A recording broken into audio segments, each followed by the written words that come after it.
در شهر فلوجه عراق نیروهای دولتی جنگ بر ضد تندروان شریک القاعده از سازمان دولت اسلامی عراق و لوانت را ادامه دادند. جنگ شدید در ناحیه السجری فلوجه 5 روز پیش شروع شد و بسیاری از محله‌های این ناحیه و گوشه‌های دیگر شهر ویران شده است. نیروهای عراقی همچنین مبارزه را برای محو تندروان در شهر رمادی و دیگر بخش‌های ولایت انبار ادامه می‌دهند.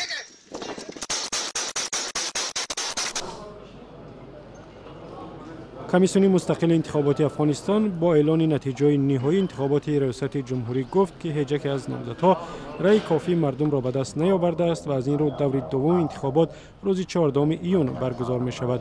در دور دوم عبدالله وزیر سابق امور خارجه افغانستان که 45% آرا را به دست آورد با رقیبش اشرف غنی کارمند سابق بانک جهانی رقابت می کند. در دور اول انتخابات روز 5 اپریل به طرفداری اشرف غنی 31.6% مردم رأی دادند.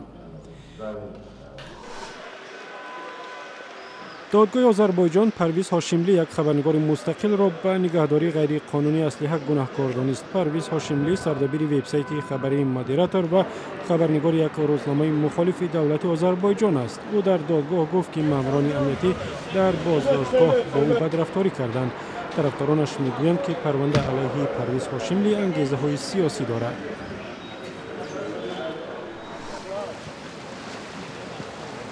در کشورهای ساحل بالکان باران زیاد و سیلاب‌خیزی دست کم 2 نفر را کشت و صدها نفر را بیجا کرد.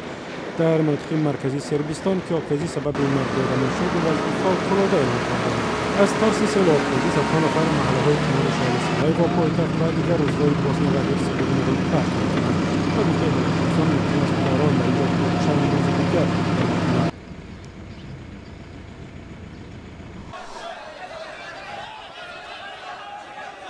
در ولایت خیبر پختونخوا پاکستان صدها نفر از کارمندان نهادهای دولتی با طلب بالا بردن مزد کارشان و شرایط بهتری کار تظاهرات کردند.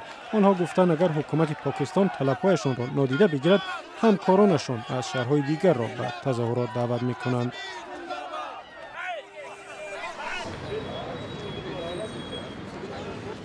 در گرجستان نمایندگان اتحادیه‌های کارگری با نشان همراهی با قربانیان صدمه مرگبار در یک کان ترکیه گردهمایی برگزار کردند. با گفته تظاهرگران کانها در ترکیه و گرجستان بنابر شرایط بدی کار هلاک می‌شوند. روز 13 می در ترکش کان انگیش در شهر سامای ترکیه 282 نفر کشته شدند و 120 تن دیگر بی‌نشان هستند.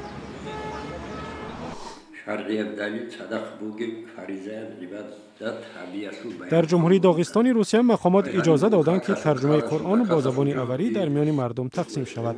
دادستانی داغستان بعد از سنجش محتوا با ترجمه کتاب گفته است که در آن هیچ اندیشه‌ای افراطی وجود ندارد. قرآن را سسیتلا عبدالرحمن متخصص معروف الهیات در داغستان ترجمه کرده است.